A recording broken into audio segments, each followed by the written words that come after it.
Hello friends welcome to online study bites. मैं हूं प्रतीक्षा और हम पढ़ रहे हैं कक्षा 7 की हमारा इतिहास और नागरिक जीवन, जिसमें हम आज सेकंड चैप्टर कंप्लीट करेंगे और उसके महत्वपूर्ण तथ्य जो कि आपके आने वाले एग्ज़ाम के लिए मोस्ट इम्पॉर्टेंट हैं। तो कुछ तथ्य ऐसे हैं जो आपको प्रीवियस ईयर के क्वेश्चन पेपर में दिख जाएंगे और वो आने वाले एग्ज़ाम के लिए भी इम्पॉर्टेंट हो सकते हैं। इसलिए सभी जो इम्पॉर्टेंट फैक्ट्स होंगे, इम्पॉर्टेंट लाइंस होंगी, उनको हम पढ़ते चलेंगे।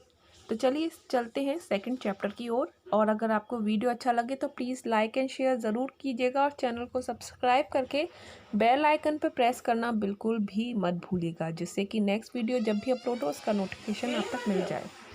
हाँ लर्नर्स, अगर आप सीटेट या टीजीटी पीजीटी की तैयारी कर रहे हैं तो आप अनअकैडमी के प्लस कोर्स के साथ जुड़ सकते हैं।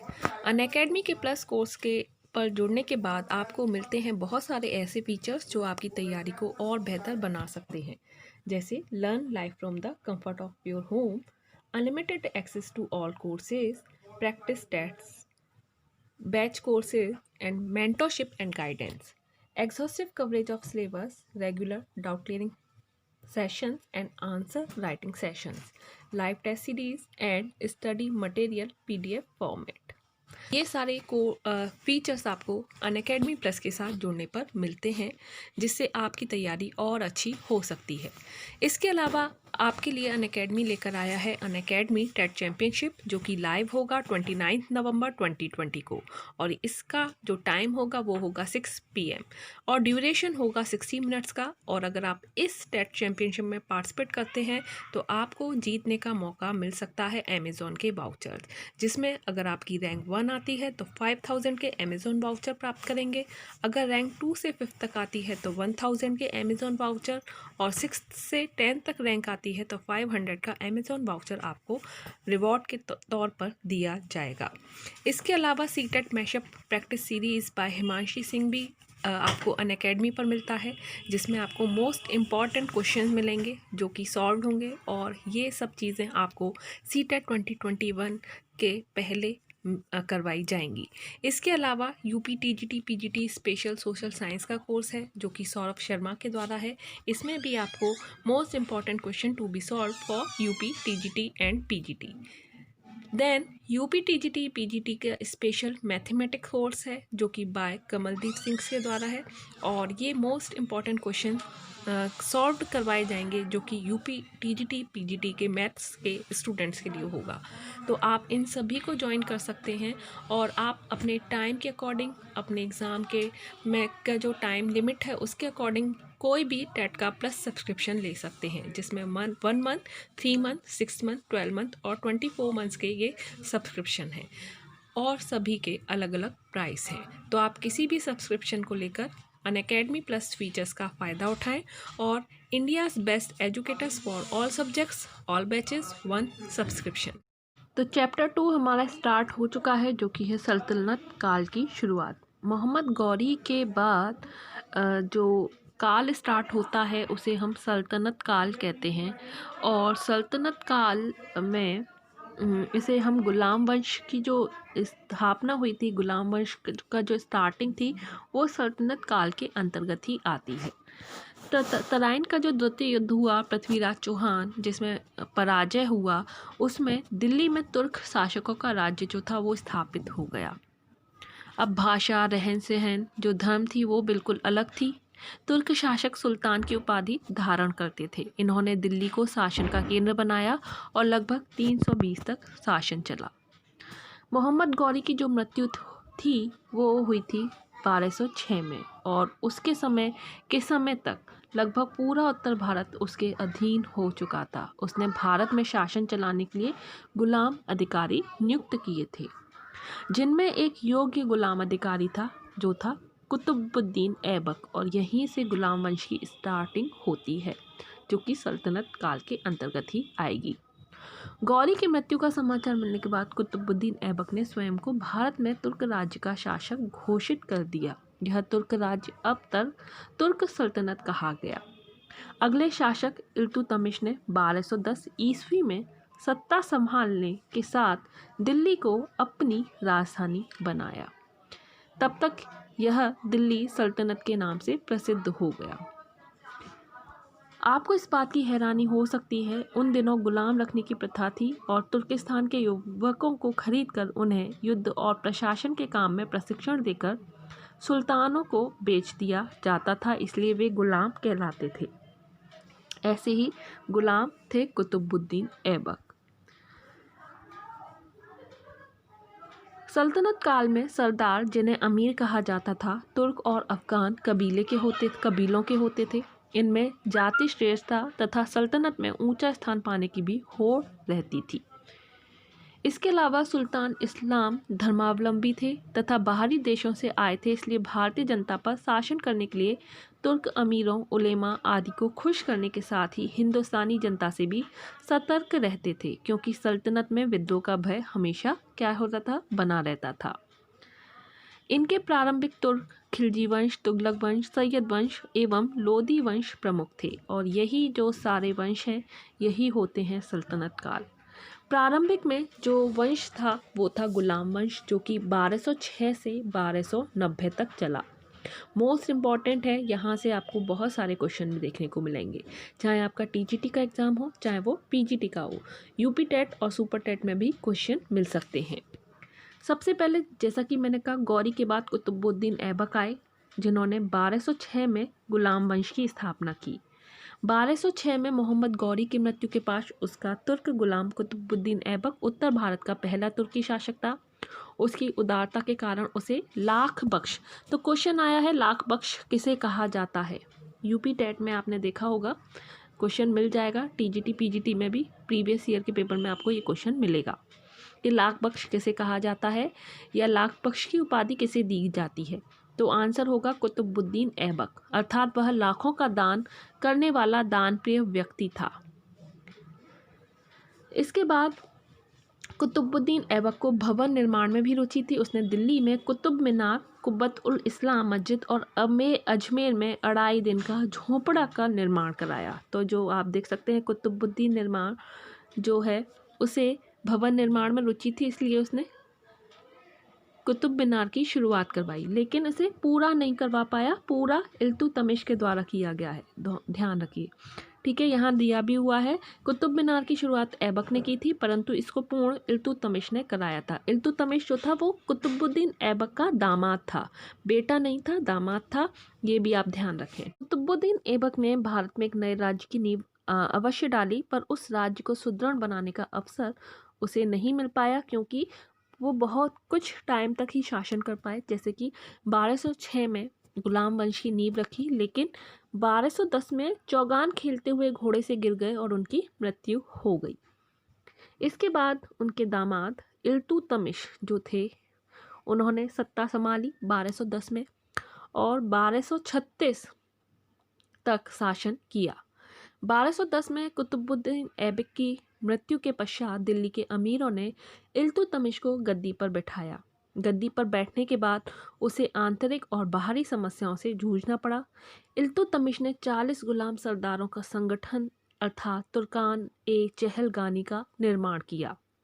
तुर्कान ए चहलगानी 40 गुलाम सरदारों का संगठन था। शासन व्यवस्था, इल्तुतमिश ने देश में एक राजधानी, एक स्वतंत्र राज्य, राजतंत्र, प्रशासनिक व्यवस्था और अफसरशाही व्यवस्था की स्थापना की। उसने इक्ता व्यवस्था के द्वारा केंद्र को प्रांतीय और स्थानीय शासन से जोड़ने की नींव डाली। तो क्वेश्चन आ जाता है, इक्ता व्यवस्था किसने स्टार्ट की? तो इल्तुतमिश ने। प्रांतों को इक्ता कहा जाता है और जिसे इक्ता दिया जाता है यानी कि जिम्मेदारी दी जाती है उसे इक्तादार या अक्तादार कहते थे। इल्तुतमिश का जो साम्राज्य था काफ़ी विस्तृत था। इक्तादार के पास अपनी सेना होती थी और प्रशासन चलाने के लिए अधिकारी होते थे।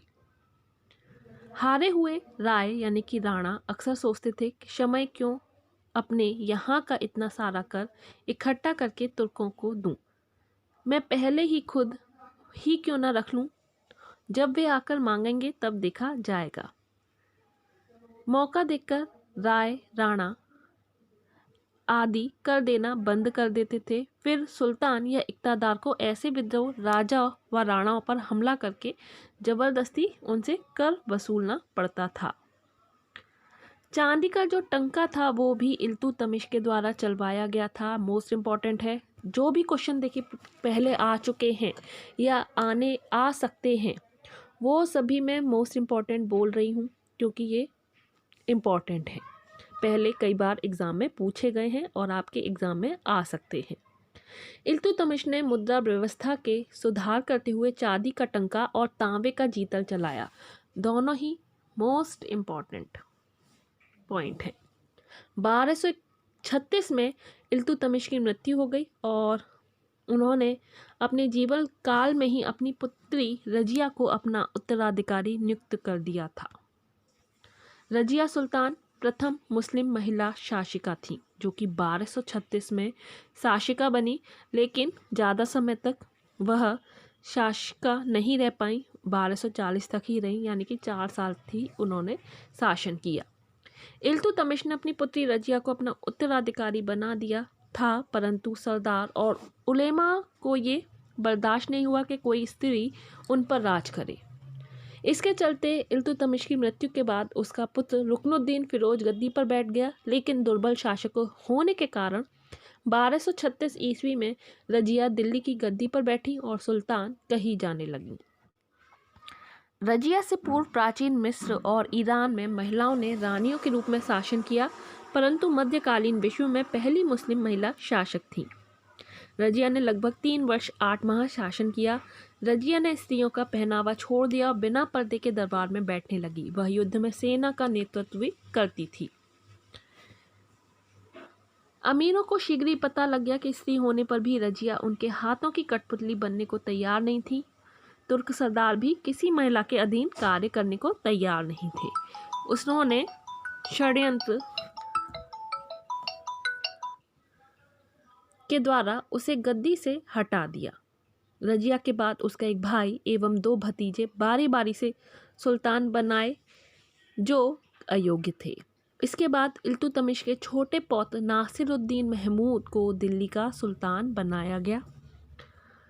नासिरुद्दीन महमूद जो कि 1246 में शासक बने और 1265 तक के शासक इन्होंने शासन चलाया। 40 तुर्की अमीरों का दल इस समय अत्यधिक शक्तिशाली हो गया था, जो कि इल्तुतमिश के द्वारा बनाया गया था। वे जिसे चाहते थे गद्दी से उतार देते और जिसे चाहते थे गद्दी पर बैठा देते थे। तो इस तरह के लोगों को किंग मेकर कहा जाता है, क्योंकि अपने मन से जिसको चाहा गद्दी पर बिठा दिया, जब चाहा गद्दी से उतार दिया। 1246 ईस्वी में इस दल ने इल्तुतमिश के पौत्र नासिरुद्दीन महमूद को सुल्तान बना दिया। महमूद ने एक अमीर जिसका नाम बलबन था को अपना नायक बनाया। बलबन ने धीरे धीरे अपनी स्थिति क्या कर ली, सुदृढ़ कर ली और वह एक शक्तिशाली सरदार बन गया।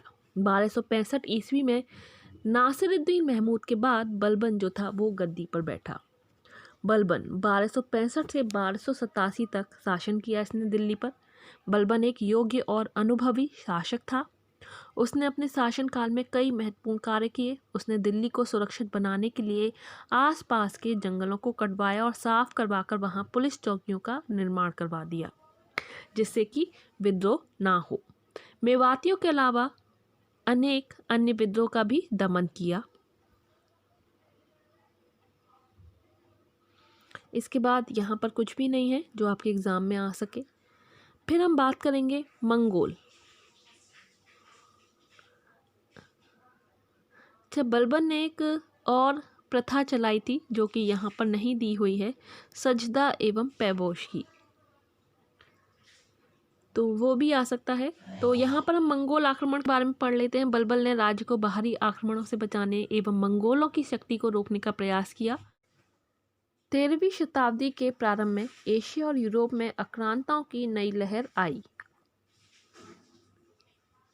तो मंगोल जो थे आक्रमणकारी थे, जिन्हें उस महान साम्राज्य के लिए सबसे अधिक जाना जाता है, जिसका गठन उन्होंने चंगेज खां के नेतृत्व में किया था।